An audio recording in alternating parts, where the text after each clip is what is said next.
I'm Damon Knox. I'm 46 years old, and for the past 28 years I've poured my life into one thing: building vehicle security platforms that the industry now values at over $425 million. When I say built, I mean every line of code, every encryption protocol, every keyless entry system that keeps millions of cars safe.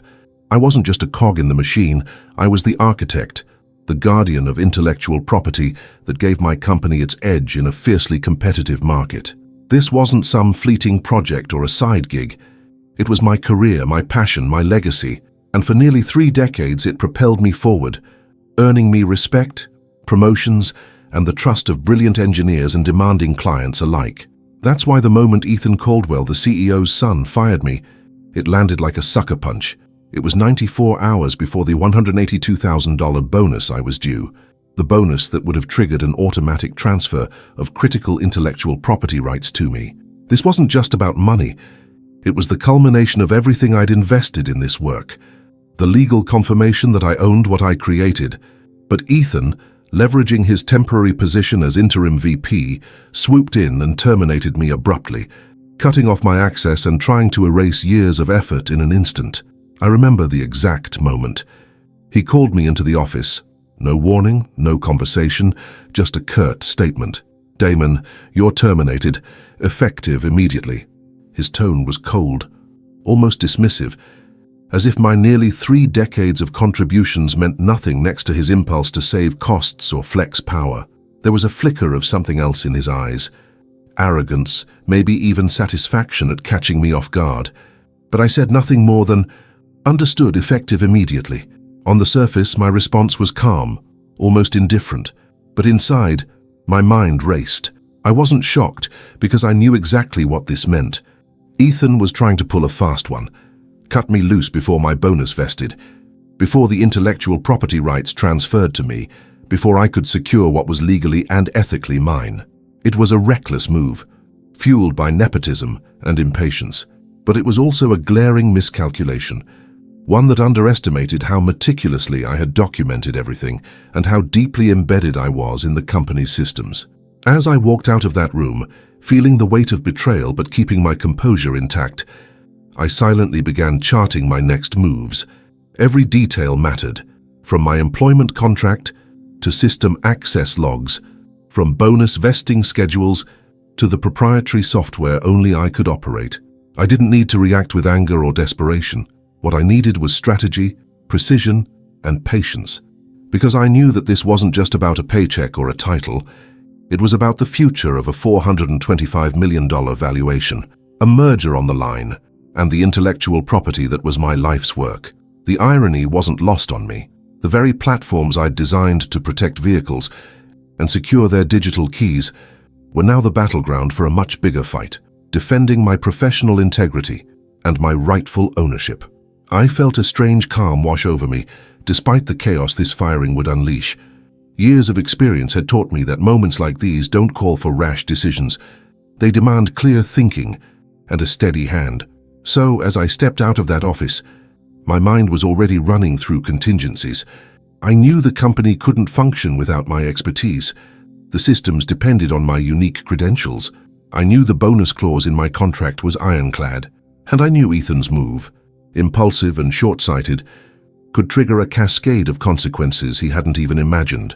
That day marked the beginning of a struggle I never anticipated, a high-stakes game where knowledge, documentation, and quiet resolve would prove mightier than nepotism and reckless ambition, and I was ready. Over nearly 3 decades, my career evolved alongside the rapid technological transformations in the automotive industry. But while cars changed, one thing remained constant: the critical importance of security. Early on, I recognized that the future of vehicle safety wasn't just about physical locks and alarms. It was about encryption, software integrity, and seamless, foolproof keyless entry systems. I threw myself into mastering those domains, driven by a conviction that the systems I designed could save lives and protect millions of drivers from theft and cyber threats. From the beginning, I focused on developing advanced encryption protocols that could withstand emerging hacking techniques. These weren't just theoretical exercises. Every line of code I wrote was tested against evolving cybersecurity threats. I collaborated closely with cryptographers and engineers to ensure that the algorithms embedded in our vehicle platforms were not only cutting edge, but also resilient, flexible enough to adapt as new vulnerabilities emerged. That dedication paid off. In one project alone, the implementation of my encryption architecture reduced potential security breaches by over 70%, directly translating into industry-leading safety ratings and client trust. Keyless vehicle entry systems were another cornerstone of my work. I led the development of multi-factor authentication processes for vehicle access, combining biometric recognition, encrypted mobile keys, and instantaneous authentication protocols. Unlike earlier generations of keyless systems, ours minimized false positives and virtually eliminated replay attacks, where hackers intercepted and reused signals to gain unauthorized access. The complexity of these systems required me to invent proprietary communication protocols between vehicle sensors, control units, and cloud servers, all while maintaining seamless user convenience. Implementing these systems brought the company annual cost savings exceeding $15 million by reducing warranty claims and theft-related losses. Over the years, I managed cross-functional teams of engineers, software developers, and client support specialists, guiding them through the complexity of integrating these security platforms across 5 different car models. Each model had unique hardware constraints, different electronic control units, and distinct customer usage patterns. Navigating these complexities demanded meticulous planning, rigorous testing, and constant iteration. I often worked late into the night, reviewing system architecture diagrams and refining encryption keys to tighten security without affecting performance or user experience. One of my proudest professional accomplishments was spearheading a project that consolidated multiple disparate security systems into a unified platform. This integration not only streamlined maintenance and updates, but also enhanced system reliability, reducing average downtime by 40%. The platform became a key asset in our company's valuation during merger discussions, directly contributing to the $425 million figure investors placed on our portfolio. It wasn't just the technology itself, but the seamless integration and the legal ownership of that technology, protecting it through patents and tightly controlled intellectual property agreements that made it so valuable. In this environment, documentation wasn't an afterthought. It was a pillar of my work ethic. I maintained exhaustive records, detailed source code repositories with annotated commits, system architecture diagrams updated with every iteration, and legal contract backups, specifying my contributions and rights. When new features were deployed, I ensured that every change was logged, every protocol revision was time-stamped, and every deployment passed rigorous compliance audits. This habit wasn't just about keeping track. It was strategic foresight. I knew that in high-stakes corporate environments, clarity and proof of ownership were as important as the technology itself. That meticulous documentation built trust with colleagues and clients alike.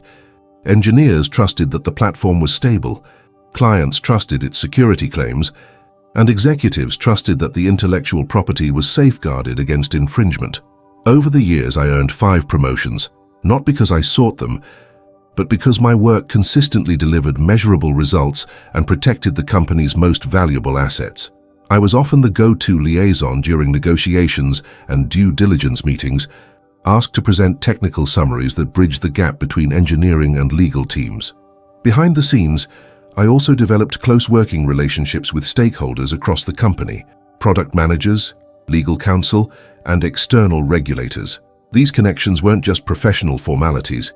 They were part of a larger network that ensured the platforms I built were compliant with evolving regulations and market demands. I understood the importance of aligning technical innovation with legal frameworks, and I never hesitated to push for contract clauses that protected not only the company, but also my own rights as the platform's architect. Looking back, the value I brought to the table went far beyond code. It was about foresight, precision, and stewardship. I wasn't just building technology. I was building a legacy that safeguarded the company's future and my own professional integrity. That foundation, painstakingly assembled over nearly 3 decades, was about to be tested in ways I never anticipated. But I knew that every detail mattered, every document counted, and every relationship could become a vital piece in the unfolding puzzle. Ethan Caldwell's rise within the company was less about earned merit and more about familial privilege, a fact that soon became painfully clear. At just 32, he'd been handed the interim vice president role largely because he was the CEO's son, Martin Caldwell's heir apparent in the eyes of the board. But Ethan's ambition was raw and reckless, a volatile mix of eagerness to prove himself and impatience with the slow pace of corporate protocol. The pressure to cut costs, trim overhead, and demonstrate decisive leadership weighed heavily on him, especially as the merger deadline loomed. From the start, Ethan saw me as a costly liability. Nearly 3 decades of experience and meticulous craftsmanship didn't impress him. All he saw was a hefty $182,000 bonus dangling just out of his reach, one that would automatically trigger the transfer of millions in intellectual property rights. To Ethan, this bonus wasn't a reward for innovation, but a threat to his goal of streamlining expenses and consolidating control. His solution was brutally simple: terminate me before the bonus vested and thereby obstruct the legal transfer of IP rights.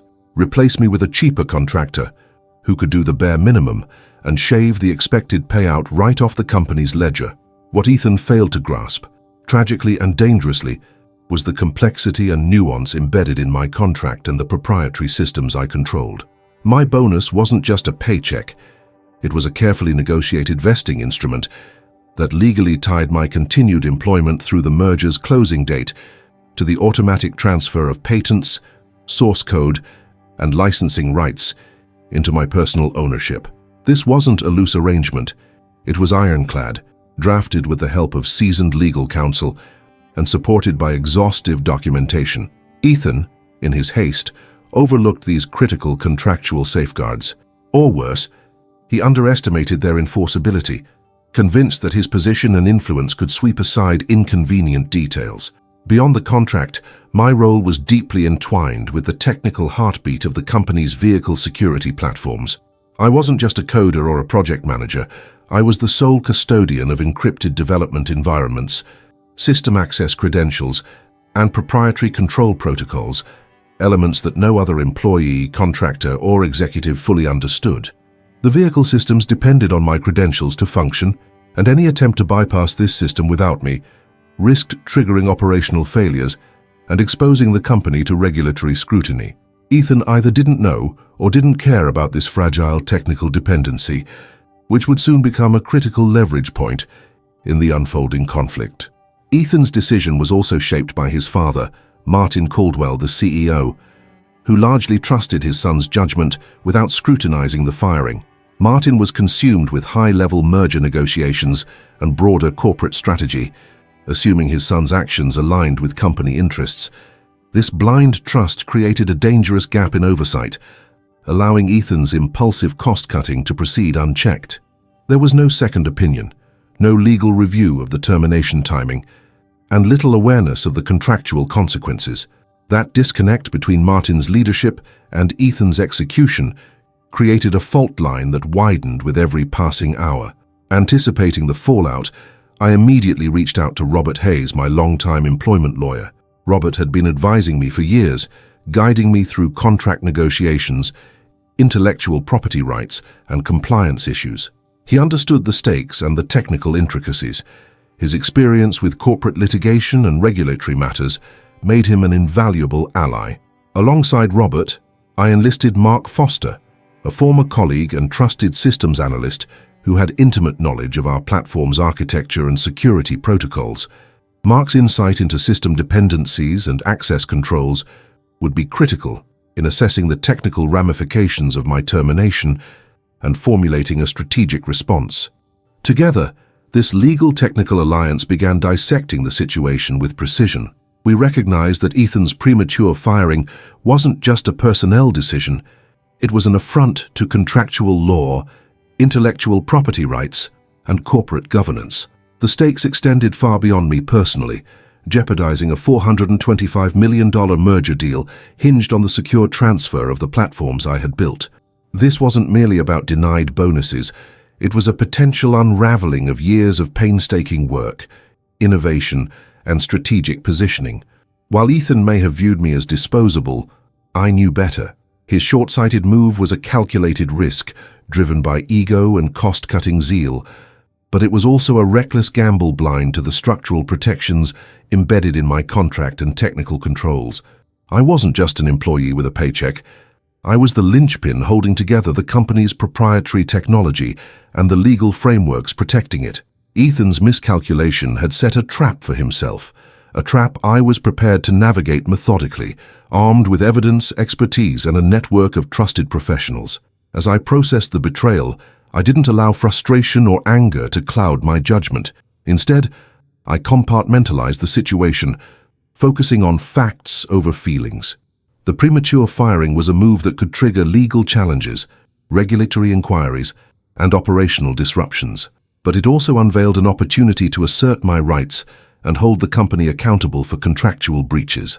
I knew the battle ahead would be complex and arduous, but my confidence stemmed from preparation.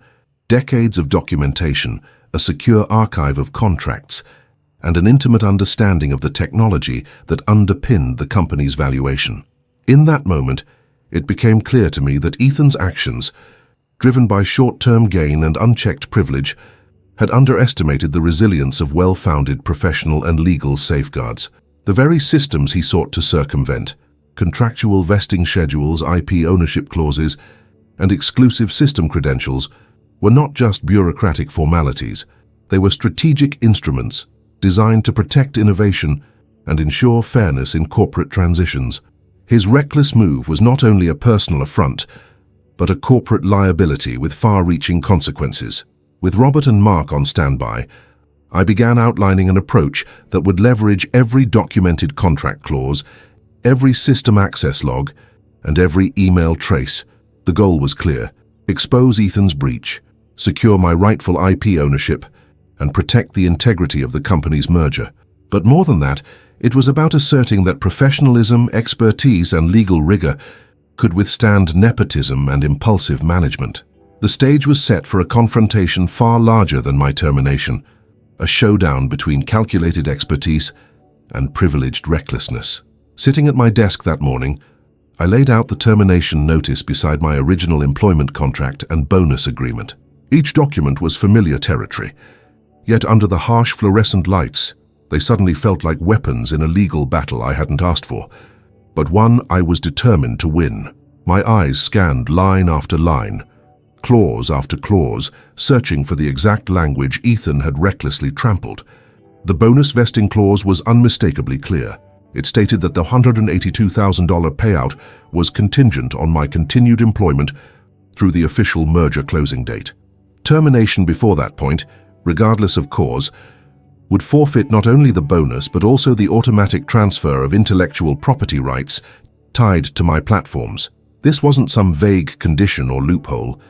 It was a contractual safeguard painstakingly negotiated over years, backed by signatures from human resources, legal counsel, and even the CEO himself. Ethan's abrupt firing, effective immediately, was a textbook breach.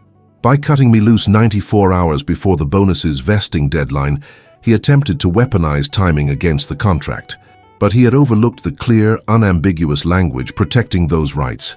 And worse, he had ignored the paper trail that would expose his misstep. Turning to my company email archives, I began to trace a web of correspondence that revealed Ethan's awareness of the risks he was taking. In an email dated just 2 weeks prior, he had discussed with his assistant the urgency to cut overhead and prevent bonus payouts, adding a line that made my blood run cold. "We can't let Damon's bonus trigger the IP transfer. Need to act before the deal closes." The message was blunt, devoid of subtlety or concern for protocol. This wasn't an accidental misfire. It was a calculated, albeit reckless move to deny me what was contractually mine. Next, I pulled up the merger due diligence files. These documents outlined the technical assets being evaluated by both parties. My vehicle security platforms were front and center, identified as critical intellectual property, with valuations justifying a $425 million deal. The transfer of my IP rights wasn't merely a formality. It was a linchpin securing the merger's foundation. Without it, the acquiring company couldn't guarantee ownership, and the $425 million valuation would crumble. Accessing the system logs was a moment of clarity.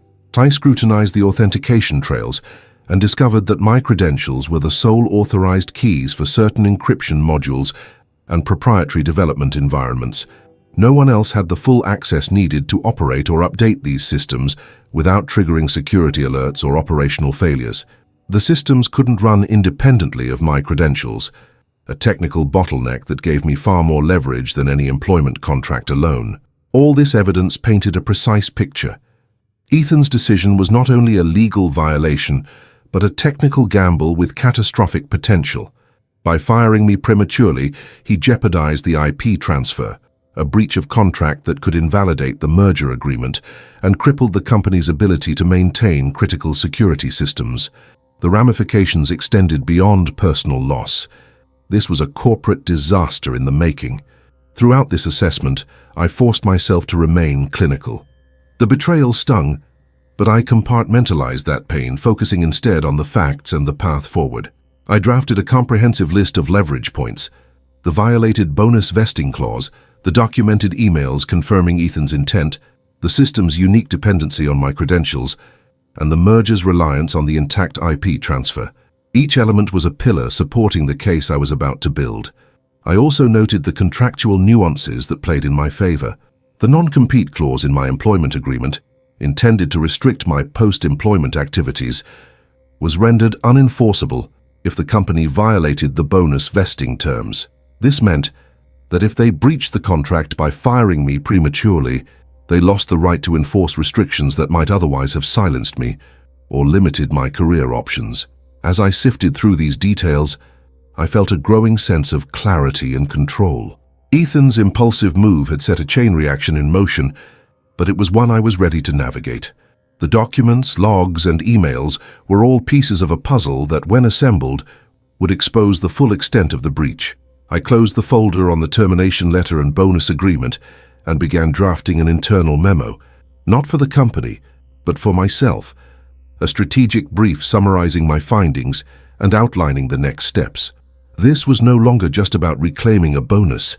It was about protecting the intellectual property I had built from the ground up and forcing accountability at the highest levels. I knew that the road ahead was fraught with challenges: legal battles, corporate pushback, and potential personal attacks. But armed with exhaustive documentation and a detailed understanding of the system's architecture, I wasn't just defending a contract, I was defending a legacy. The quiet hum of my computer and the steady tick of the office clock underscored the gravity of the moment. The pieces were in place. Now it was time to prepare the case that would challenge nepotism, enforce contractual justice, and ultimately determine the fate of a $425 million deal, all while preserving the security platform that was my life's work. I knew I had to act quickly, but methodically. The firing had blindsided me, but I wasn't about to let that momentary shock cloud the bigger picture. Within the hour, I scheduled a call with Robert Hayes, my longtime employment lawyer and trusted counsel. Robert wasn't just a legal advisor. He was the guardian of my professional rights, someone who had guided me through contract negotiations and intellectual property disputes over the years. I needed his keen eye on the missteps Ethan had made, and I needed to align our strategy before the repercussions spiraled out of control. Robert and I connected that afternoon, the tension in my voice thinly veiled by a calm I intentionally projected. "Robert, I've been terminated with less than 4 days before my $182,000 bonus vests," I explained, "and I'm certain the timing was intentional. That bonus triggers the transfer of critical IP rights to me, rights I've painstakingly built over nearly 3 decades. He listened carefully, then asked for every relevant document: the termination letter, my original employment contract, the bonus agreement, and any correspondence related to the firing or the bonus vesting. I spent the next several hours at my desk, methodically organizing the mountain of paperwork accumulated over years: contracts, emails, system logs, and legal correspondence. I laid everything out chronologically, like a forensic puzzle waiting to be solved. The employment contract was thick with clauses, But the bonus vesting provisions carved out the core of the forthcoming battle. This payout wasn't just about money, it was legally tied to the automatic transfer of patents, source code, and licensing rights for my vehicle security platforms. The contract stipulated that I had to remain employed through the merger's closing date to earn the bonus, and Ethan had fired me precisely before that date, violating the clause. Next, I dove into the email archives and internal memos, tracing threads that exposed a pattern of intent. There were messages from Ethan to his assistant discussing urgent cost-cutting measures, with one note chillingly explicit: "We can't let Damon's bonus trigger the IP transfer. Need to act before the deal closes." This wasn't a mistake. It was a calculated move to deny me my due compensation and rights. I flagged those emails for Robert's review, knowing they would be instrumental in proving bad faith. The merger due diligence files were another critical piece. These documents outlined the assets under negotiation, and my platforms ranked among the most valuable. The intellectual property rights tied to my work were a linchpin, without which the merger's $425 million valuation would crumble. The acquiring party expected a clean transfer of these rights, tied legally and contractually to my bonus vesting, which Ethan had attempted to sabotage. Then, shifting focus from legal to technical, I reviewed system logs and access control records. The vehicle security platforms were complex ecosystems, and the system access hierarchy revealed a single, irreplaceable fact. I held exclusive credentials for critical encryption modules and proprietary development environments. No one else, no contractor, no engineer, no executive, had the full access necessary to maintain or update these systems without triggering security protocols or operational failures. This wasn't just leverage, it was a strategic chokehold. As I catalogued all this evidence, a pattern became clear. Ethan's premature firing was a reckless gamble, steeped in nepotistic arrogance and short-term thinking that ignored both the legal safeguards of my contract and the technical realities of system dependencies. More importantly, it risked unraveling a merger deal worth hundreds of millions, exposing the company to regulatory scrutiny and operational paralysis. I also revisited the non-compete clause in my employment contract. At first glance, it seemed restrictive, designed to limit my work with competitors after termination, but a closer reading revealed a critical caveat. If the company breached the bonus vesting terms through wrongful termination, the non-compete was rendered unenforceable. This meant Ethan's hasty move not only endangered the company, but also freed me from contractual shackles that might have otherwise silenced me or limited my post-employment options. With Robert reviewing every document, I began drafting a comprehensive evidence inventory. This wasn't just a list, it was the blueprint for legal and regulatory action. Employment contracts with breached clauses, email correspondence showing intent, system logs proving exclusive access controls, merger due diligence files highlighting the deal's dependence on intact IP rights, all neatly organized and cross-referenced. I marked each piece with notes on its potential impact, preparing to use them with precise timing. I also reached out discreetly to Mark Foster, a former colleague I trusted implicitly. Mark was a systems analyst who knew the architecture of our platforms inside and out. His technical expertise would be invaluable in articulating the operational consequences of my termination and the exclusive nature of my system credentials. Together, we planned to prepare a technical report demonstrating that the company's platforms couldn't function properly without my cooperation, a fact that would be impossible for Ethan or the company to ignore. Throughout the day, a quiet determination settled over me. Amid the hum of my desk fan and the soft clicking of the keyboard, I felt the weight of the next steps settling into place. I wasn't simply reacting to betrayal, I was assembling a structured, strategic response rooted in meticulous preparation and undeniable facts. This was about much more than a paycheck. It was about defending my intellectual property, securing the future of a multi-million-dollar merger, and holding corporate management accountable. I reminded myself, this was a game of precision, not emotion. Every document, every email, every system log was a piece of armor and a weapon. I was going to build a case so airtight that no amount of nepotism or corporate politicking could unravel it. The firing was the opening move, but I was already several steps ahead. ready to turn this crisis into a vindication of my expertise and rights. As evening settled outside the office window and the city lights began to twinkle, I closed my laptop for the day. Tomorrow would bring calls with Robert and Mark, drafting formal legal notices, and quietly notifying merger partners of the brewing dispute. I couldn't afford to rush or show weakness. Every move had to be deliberate, measured, and backed by undeniable proof. This was no longer just my fight. It was a battle to protect decades of innovation, a legacy worth hundreds of millions, and a truth that would not be buried under impulsive decisions and familial privilege. The groundwork was laid. The case was ready to be built, and I was ready to lead it. Robert and I spent hours dissecting every facet of the situation, turning what initially felt like a personal betrayal into a complex legal and professional battlefield. Our first urgent task was to identify all the contract violations embedded in Ethan Caldwell's reckless decision to terminate me just shy of my bonus vesting date. This wasn't a simple firing. It was a cascade of breaches, each with its own weight and consequences, and together they formed the foundation of a formidable legal case. The most glaring violation was wrongful termination with respect to the bonus vesting clause. The contract was explicit. My $182,000 bonus and, crucially, the automatic transfer of intellectual property rights depended on my continued employment through the official merger closing date. Ethan's action, effective immediately and 94 hours too soon, was a direct contravention of this clause. Robert emphasized that this violation alone constituted a breach of contract significant enough to challenge the entire termination's legality. It wasn't just about lost income. It was about the legal ownership of patents and proprietary source code that defined the company's core assets. But the violations didn't stop there. We identified a serious breach of fiduciary duty on Ethan's part.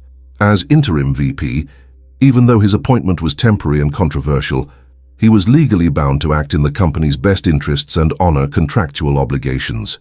By firing me prematurely to block my bonus and the consequent IP transfer, Ethan had prioritized personal and short-term financial gain over corporate governance and legal compliance. Robert pointed out that this breach could expose him, and by extension the company, to personal liability and regulatory scrutiny, especially since his actions jeopardized a merger deal valued at $425 million. Adding to the mix was the improper timing and handling of intellectual property transfer. My employment contract and bonus agreement weren't just financial arrangements, they were carefully negotiated instruments ensuring that the company's most valuable vehicle security platforms, embodied in patents and source codes, would rightfully transfer to me at the merger's closing. Ethan's attempt to sever my employment before that point tried to nullify the transfer, effectively obstructing the legal passage of IP rights. Robert was clear. This constituted a serious contractual breach, with ripple effects that extended beyond employment law into corporate and intellectual property statutes. We also scrutinized the merger due diligence materials. These documents made clear that the acquiring company insisted on clean, uncontested ownership of the vehicle security platforms as a non-negotiable condition of closing the $425 million deal. Without the IP rights transferring properly, the merger agreement was voidable. Robert noted that the discovery of a disputed IP ownership at this late stage could trigger regulatory alarms and a potential deal collapse, exposing the company to massive financial loss and reputational damage. On the technical front, Mark's analysis served as a critical complement to our legal assessment. He produced detailed system architecture diagrams and access control reports, demonstrating that the company's vehicle security platforms were functionally dependent on my exclusive system credentials.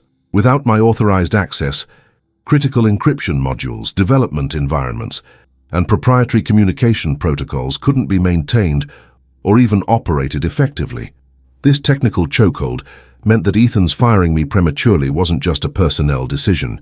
It was a strategic error that could paralyze system operations and directly threaten compliance with regulatory security standards. Our legal team also gathered the email correspondence that revealed Ethan's calculated intent to deny me my bonus and IP rights. One email chain was particularly damning. Ethan explicitly discussed cost-cutting measures and the need to prevent Damon's bonus triggering the IP transfer before the merger closed. These emails, combined with his unilateral termination decision, painted a picture of bad faith and deliberate contract sabotage, strengthening our case for breach of fiduciary duty and wrongful termination. Moreover, the employment contract's non-compete clause came under intense scrutiny. Ordinarily, this clause would restrict my ability to work with competitors or leverage proprietary knowledge post-termination. However, Robert highlighted a critical loophole. If the company breached the bonus vesting clause through wrongful termination, the non-compete became unenforceable. This meant that Ethan's premature firing not only violated contract terms, but also inadvertently freed me from restrictive covenants, giving me greater leverage in pursuing consulting engagements and protecting my professional future. Compiling all this, we prepared a legal strategy anchored in multiple interlocking violations: wrongful termination, undermining bonus rights, breach of fiduciary duty by Ethan, intentional obstruction of intellectual property transfer, and consequent operational risks tied to exclusive system control. We framed the case not as a narrow employment dispute, but as a broader corporate governance failure, with regulatory, financial, and reputational stakes. Robert advised that our next steps would involve filing formal complaints with regulatory bodies, such as the Securities and Exchange Commission, given the merger's scale and the potential for undisclosed contractual breaches impacting shareholder value. Additionally, notifying the Merger Review Board about the IP ownership dispute was essential to forestall any fraudulent representations. We also plan to submit detailed technical reports underscoring the operational risks posed by my termination. Throughout this process, the meticulous documentation I'd amassed over nearly 3 decades proved invaluable.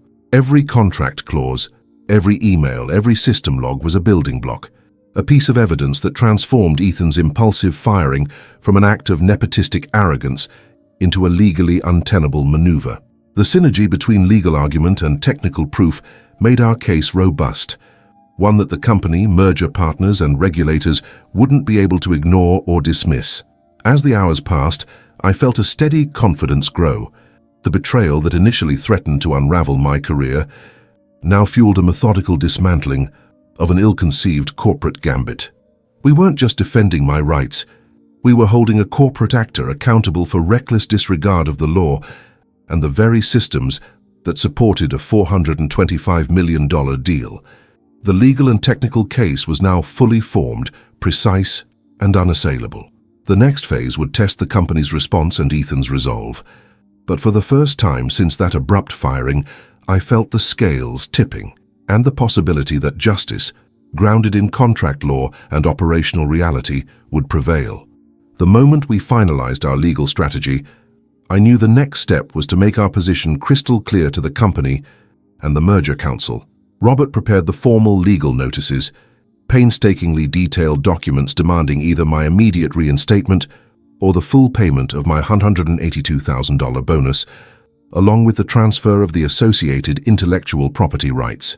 These weren't just letters, they were precise legal instruments backed by mountains of documentation.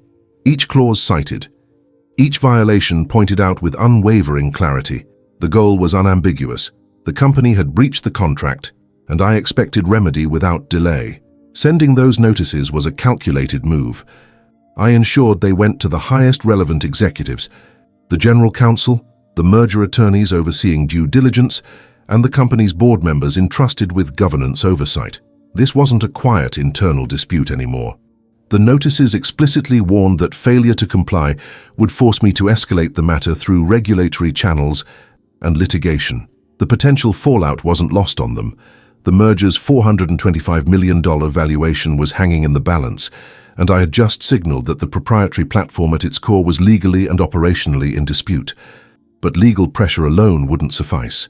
I knew the merger partners needed to be informed discreetly, so they understood the risk, without panicking prematurely or leaking sensitive information. Leveraging confidential contacts I'd built over years in the industry, I reached out personally to key decision-makers within the acquiring company. I laid out the situation clearly but professionally, explaining that a contract breach and IP ownership dispute had emerged just before closing. I stressed that this was a serious issue, one that could affect valuation and operational continuity, and urged them to review their risk assessments urgently. This step was delicate. I didn't want to sabotage the merger outright. I wanted leverage, not chaos. But the reality was undeniable. Without resolving the IP transfer dispute, the merger couldn't proceed smoothly. My credibility as the platform's architect meant my concerns carried weight. The acquiring executives listened carefully, their questions sharp and pointed, signaling that the issue was being taken with the utmost seriousness. It was an early but critical crack in the merger's foundation. Meanwhile, I moved swiftly to secure my own financial and professional footing. Knowing the company might fight every step, I negotiated a consulting contract with a major competitor in the vehicle security sector. This wasn't just a fallback, it was a statement. I was still a valuable asset, able to contribute on my terms. The contract ensured steady income and positioned me as a player who could continue innovating outside the confines of my former employer. It also sent a subtle message to my ex-employer. You can fire me, but you can't erase my expertise or my market value. Throughout this period, I maintained a careful balance in my interactions with the company. I responded promptly and professionally to any inquiries from HR or management, never giving an inch to emotional reactions or provocations. I understood that public perception mattered and that my composure would strengthen my position. Crucially, I withheld providing any system passwords or access codes. The vehicle security platforms depended on my unique credentials. Without them, critical systems could not function or be updated. This technical chokehold was a strategic asset, ensuring the company couldn't sidestep the dispute by simply replacing me and continuing operations seamlessly. While they scrambled to onboard replacement contractors and engineers, I watched quietly, knowing this patchwork approach would falter. The operational disruptions were inevitable. I also knew that the longer the dispute dragged on, the more scrutiny the company would face from regulators and merger advisors concerned about compliance and continuity. The company's attempts to downplay my termination as a routine personnel change were hollow. Behind the scenes, cracks were beginning to show. Ethan Caldwell remained oblivious to the growing storm he'd unleashed. He continued pushing forward with cost-saving measures, touting his decisive leadership to internal stakeholders, unaware that the legal and technical web was tightening around him. His emails to me, initially curt and dismissive, grew increasingly desperate, even offering consulting fees to smooth things over. I declined all informal overtures, insisting on formal communication through my lawyer. Every interaction was documented meticulously, adding to the evidentiary trail that would support our case. This phase was a delicate dance of power and patience. I held the keys to the company's most sensitive systems, but didn't abuse that leverage. Instead, I used it as a reminder of the intertwined fates. My IP rights and expertise were not just personal assets, but critical corporate resources.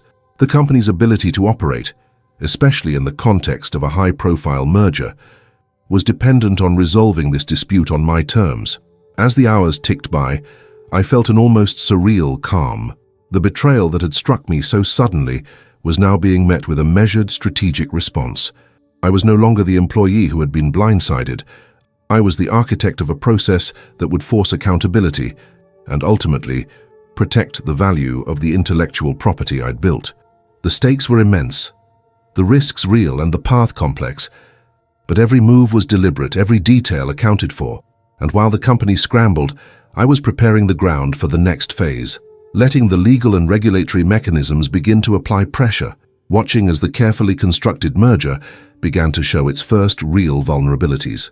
The fight was far from over, but for now I had established my stance, firm, professional, and unyielding.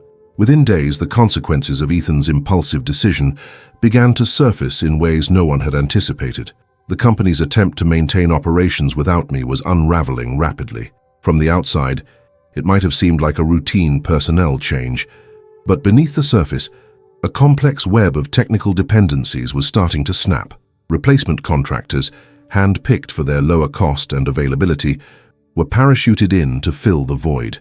But they quickly ran into a wall. The proprietary systems I had architected were locked tight. The credentials needed to access critical encryption modules and development environments weren't just password protected. They were part of a multi-layered security protocol tied to my unique authorization keys. Without my cooperation, or the transfer of these credentials, the new team was stuck at the gates, unable to make necessary updates, debug issues, or perform essential maintenance. I monitored the situation quietly, aware of the mounting strain this imposed on the company's technical teams. System alerts began to spike. Automated monitoring flagged security lapses, failures to authenticate updates, and breakdowns in communication between vehicle modules. Normally, these incidents would be handled swiftly, but with the new contractors locked out, delays piled up. The platform's reliability, once a hallmark of the company's value proposition, began to falter.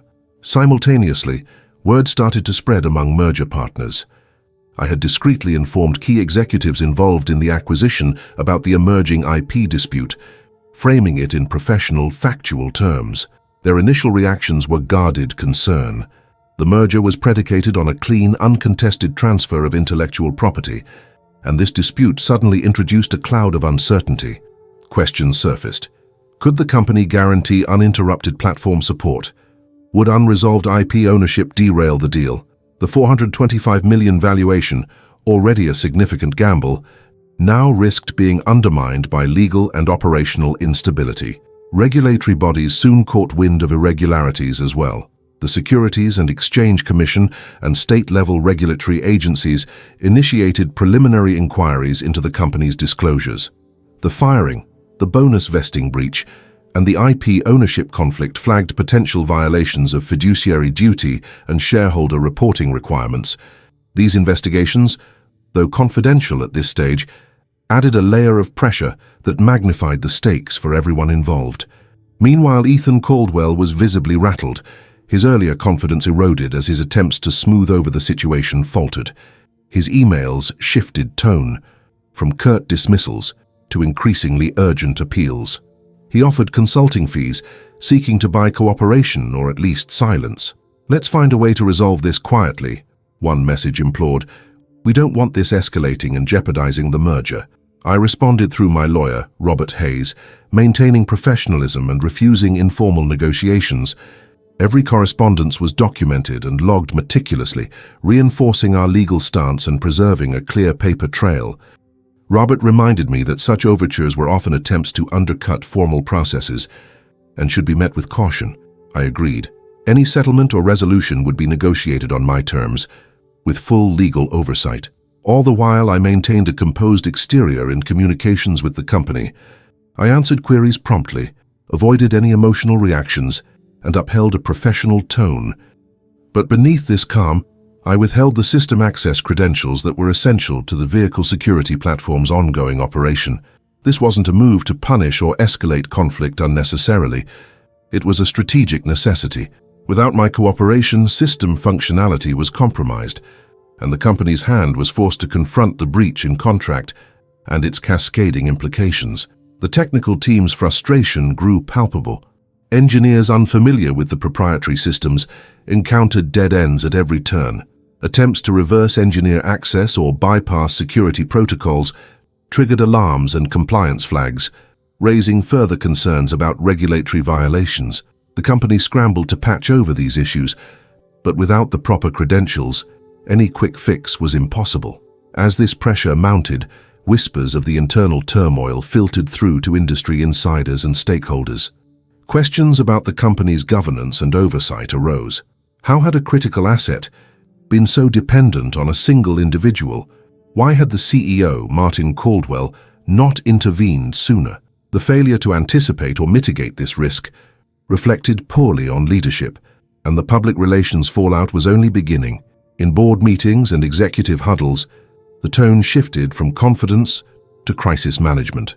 Legal counsel urged caution, warning that the unresolved IP dispute could halt merger progress and invite costly litigation.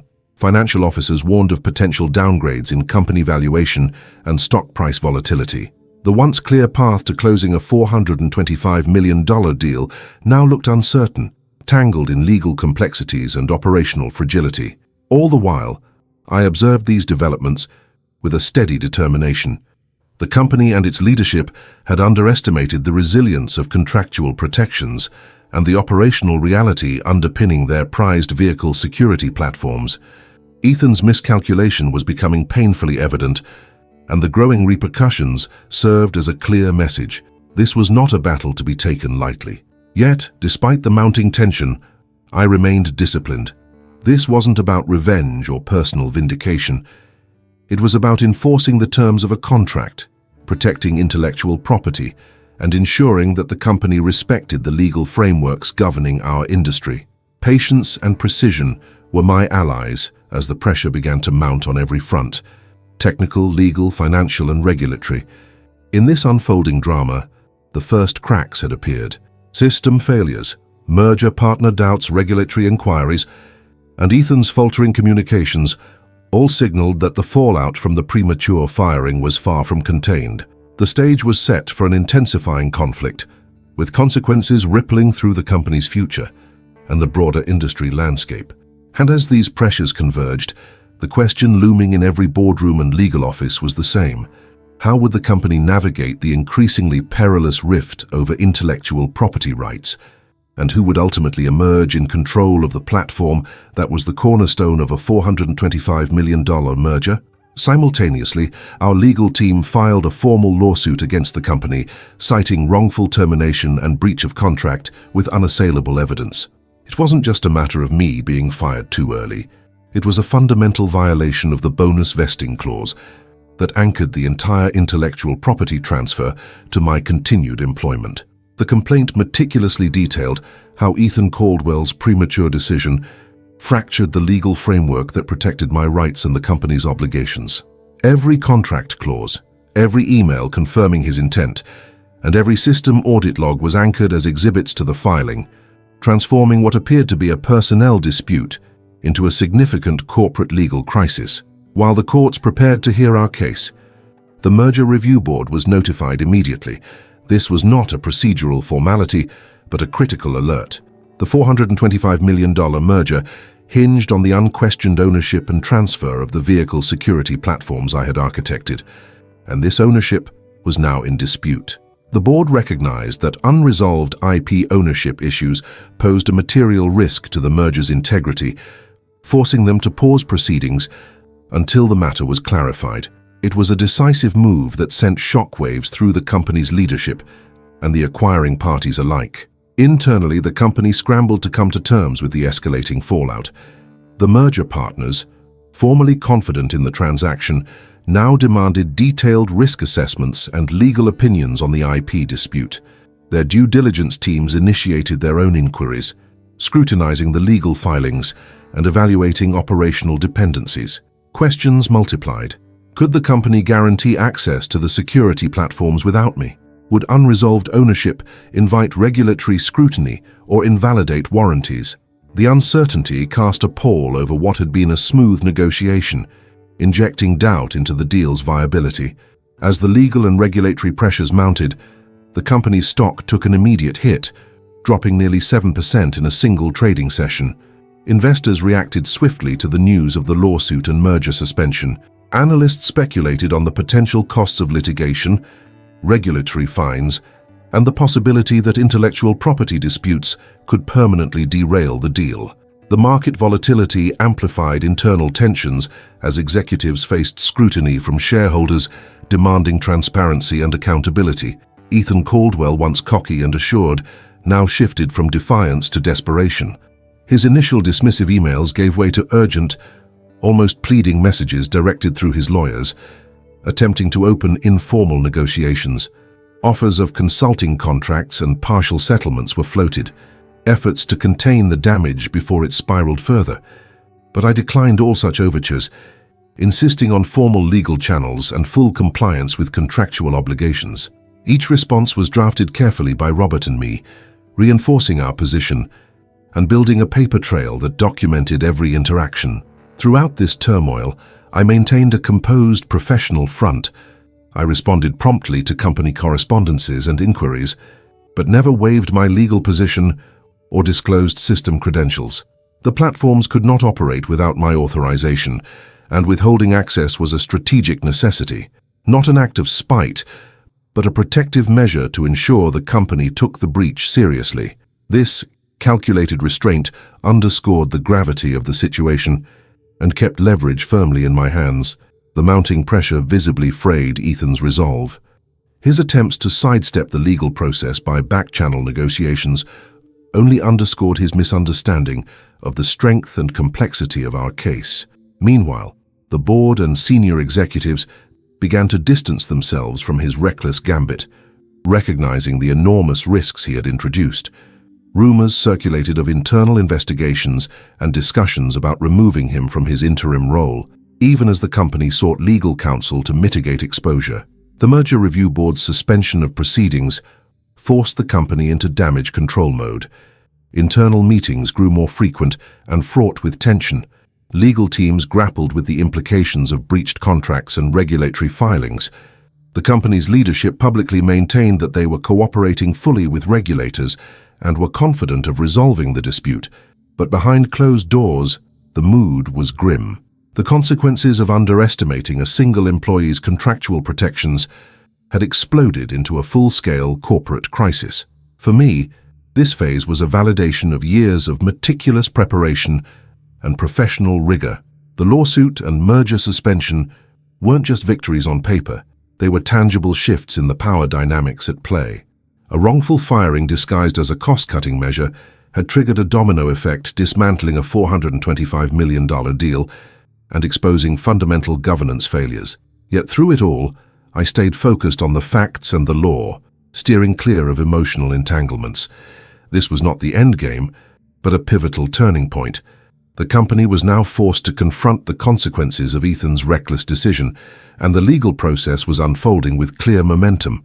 The battle lines were drawn, the stakes higher than ever, and the fate of the intellectual property and the merger itself hung in a delicate balance.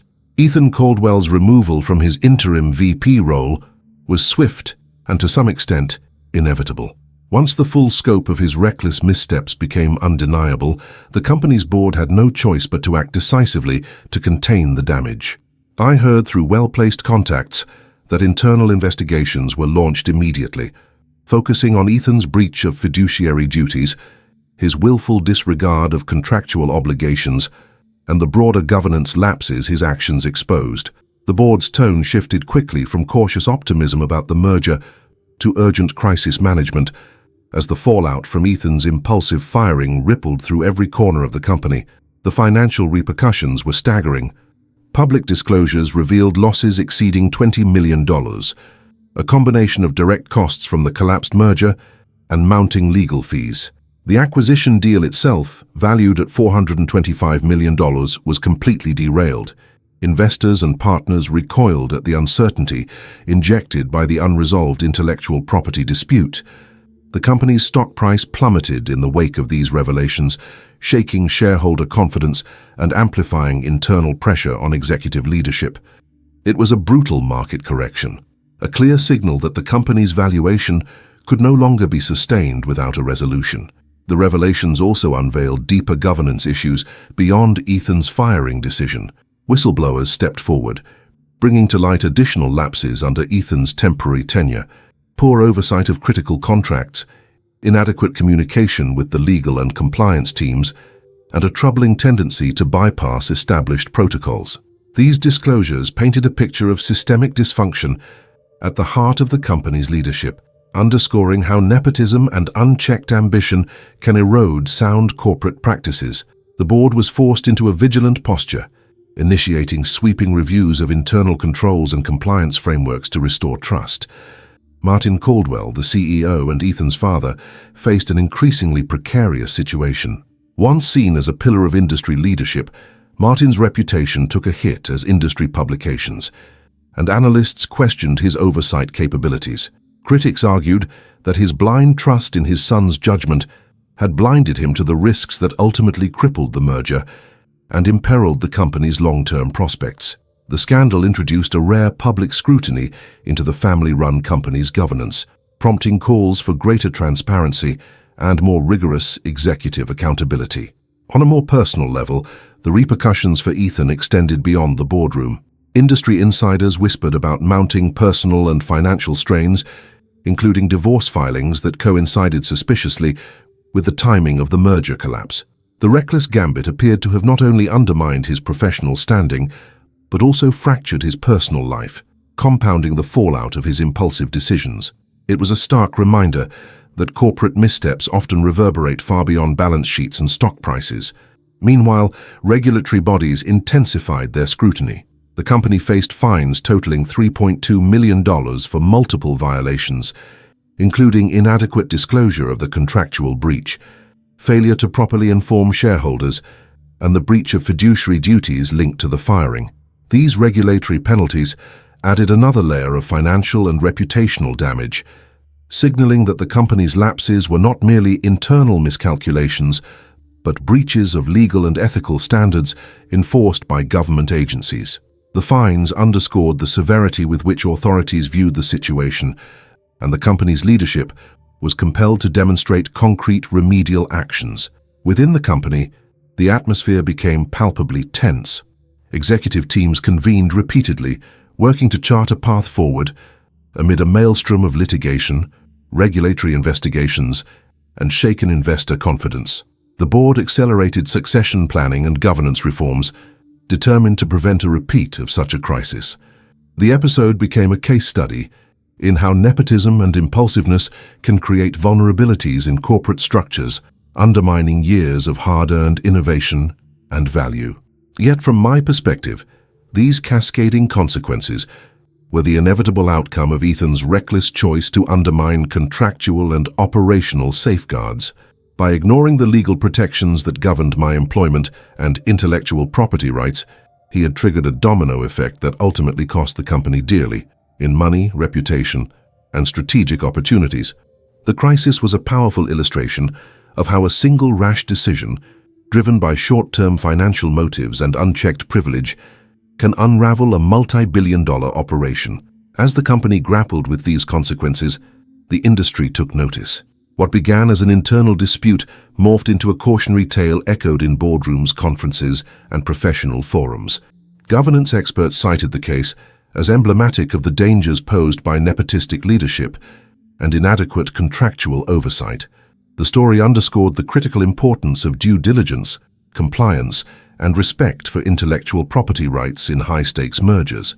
Meanwhile, I continued my measured approach, monitoring developments, coordinating with legal counsel, and preparing for the next phase of negotiations and litigation. The company's losses and regulatory penalties confirmed the strength of my position. The professional reckoning was underway, and the fallout from Ethan's actions had only just begun to reshape the corporate landscape. Amid the turmoil, I remained focused on safeguarding my legacy and ensuring that justice was served through the structures and systems that had been carefully built over decades. The court ruling was a pivotal moment that validated everything I had fought for. After months of legal wrangling, the judge awarded me $620,000 in damages. That sum included the $182,000 bonus I was rightfully owed, reimbursement for lost consulting fees during the dispute, and punitive damages designed to penalize the company's reckless and bad faith conduct. The verdict wasn't just a financial win, it was an official acknowledgement that Ethan Caldwell and the company had severely breached my contract and violated fiduciary duties. It crystallized the legal principles I had meticulously built my case on: wrongful termination, tied directly to the bonus vesting clause, and the deliberate obstruction of intellectual property transfer. Beyond the courtroom, regulatory bodies intensified their scrutiny on the company. The Securities and Exchange Commission handed down a substantial $1 million fine, targeting the company for multiple disclosure violations and breaches of fiduciary responsibility related to the firing and merger process. This wasn't just a slap on the wrist. It was a clear signal that regulators took seriously the way the premature firing imperiled shareholder interests and undermined transparency. The financial penalty was accompanied by a formal industry ban against Ethan Caldwell. He was prohibited from holding any executive or fiduciary role in any public or private company within the automotive or technology sectors for a minimum of 5 years. That ban underscored how deeply his reckless actions had damaged trust and governance. The collapse of the $425 million merger deal became a case study in how fragile high-value corporate transactions can be when foundational contracts and intellectual property rights are contested. Once the merger review board put the deal on hold due to the unresolved IP ownership dispute, the company struggled to regain credibility with its acquisition partners. The acquiring firm withdrew after demanding extensive legal assurances and operational guarantees that the company simply couldn't provide without clear resolution of the IP issues. The fallout cascaded quickly.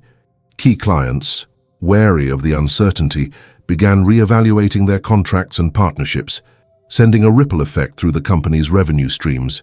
In the months that followed, the company was forced into a costly restructuring, shedding non-core assets and recalibrating its valuation downward by nearly 20%. Industry forums and security conferences buzzed with discussions about the case. Experts dissected how a single executive's impulsive decision could unravel decades of innovation and a multi-million-dollar merger.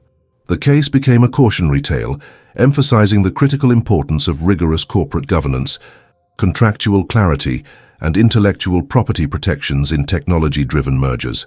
Security experts highlighted the unique vulnerabilities of relying heavily on one individual's credentials for critical systems, prompting many companies to reassess their risk management and succession planning strategies.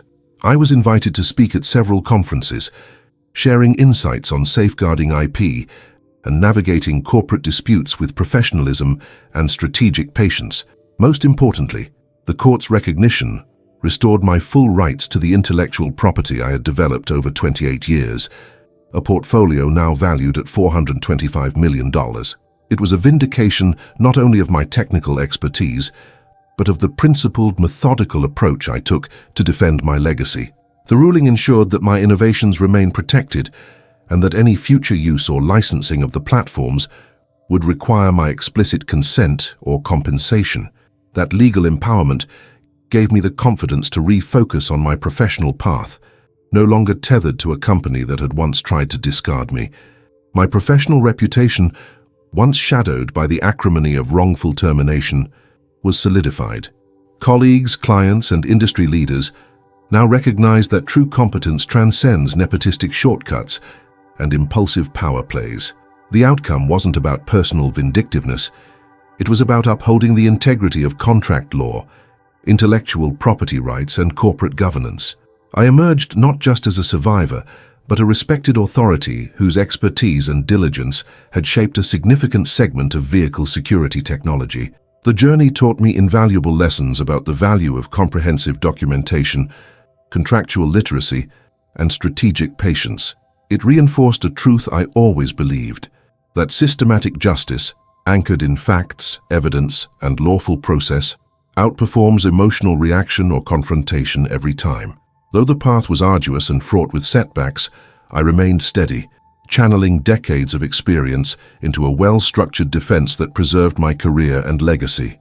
Now, with my intellectual property rights fully restored and the legal battles behind me, I've redirected my focus toward leading a consulting firm specializing in vehicle security platforms.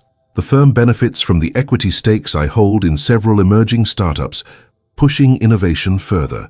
Financially and professionally, I'm thriving, earning 30% more than my prior salary and enjoying the freedom to shape my own future. The entire ordeal, while painful, transformed into a catalyst for growth, reaffirming that expertise and integrity endure beyond corporate politics and short-sighted decisions. Even as the automotive industry evolves rapidly, the lessons from my story resonate deeply. Protecting intellectual property is not only a legal necessity, but a strategic imperative. And above all, professionalism combined with thorough preparation and calm resolve is the most effective way to defend one's contributions in high-stakes corporate environments. My experience stands as a testament that with patience, precision, and principled justice, though sometimes delayed, is ultimately attainable.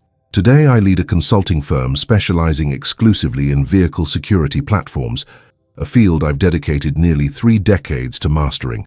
It's a career path shaped not just by my technical expertise, but also by the hard lessons learned through the ordeal with Caldwell Industries. I've built this firm from the ground up, driven by a commitment to innovation, integrity, and a deep understanding of the complexities involved in safeguarding modern vehicles. The consulting work allows me to apply my knowledge broadly, advising clients on encryption protocols, keyless access systems, and intellectual property protection strategies, all while maintaining the freedom and autonomy that was denied to me before. Financially, the outcome has been affirming. My annual earnings now exceed my previous salary by about 30%, a direct reflection not only of my market value, but also of the expanded role I play as a trusted industry advisor. Beyond consulting fees, I hold equity stakes in 3 startups focused on advancing vehicle cybersecurity, ventures that grew out of relationships and opportunities forged during and after the legal battle. Having skin in the game this way isn't just financially rewarding. It's personally gratifying to see innovation flourish where I've helped lay the groundwork. Reflecting on this journey, I'm struck by how much the experience reinforced the importance of comprehensive documentation and contractual literacy. Those countless hours spent maintaining code repositories, updating system architecture diagrams, and negotiating precise contract clauses weren't tedious chores. They were the foundation upon which I defended my legacy. The clarity and rigor of my documentation transformed potential chaos into a structured, winnable fight. I learned that professionalism means more than showing up and doing your job. It means anticipating challenges, safeguarding your rights, and preparing for eventualities no one hopes to face. Strategic patience proved equally vital. Despite the instinct to react emotionally to betrayal, I understood that measured responses and calm resolve would be more effective. Every legal notice, every technical report, every carefully worded communication served to build momentum in my favor without escalating conflict unnecessarily. The battle wasn't won by confrontation, but by systematic justice, leveraging facts, evidence, and legal frameworks to uphold what was rightfully mine. That mindset shielded me from impulsive decisions that might have compromised my position and instead positioned me as a credible, authoritative figure. Professionally, this chapter has solidified my reputation not just as a technical expert, but as someone who embodies integrity and resilience. Industry leaders, clients, and peers now recognize that true competence transcends nepotism and impulsive power plays. The story I lived through is often cited at conferences and forums, not as a cautionary tale of corporate politics alone, but as a testament to the power of preparation, legal savvy, and unwavering professionalism in high-stakes environments. Looking ahead, I'm energized by the opportunities to shape the future of vehicle security, not as a sidelined contributor, but as a leader and innovator with full control over my intellectual property and professional destiny. The platforms I developed, now firmly in my hands, represent not just technology but a legacy of trust, innovation, and protection that I'm proud to advance. The industry recognizes that safeguarding complex security systems demands both technical mastery and strategic foresight, qualities that no nepotistic shortcut can replace. In the end, what this experience hammered home for me was that justice isn't served through emotional confrontation or reactive anger. It's won through structure, discipline, and the steady application of principle. My story is proof that resilience combined with meticulous preparation ensures that true expertise prevails, even against the most reckless and entitled adversaries. The legacy I fought to protect continues to thrive under my stewardship, and my path forward is defined by professionalism, innovation, and a deep-seated conviction that integrity is the bedrock of lasting success.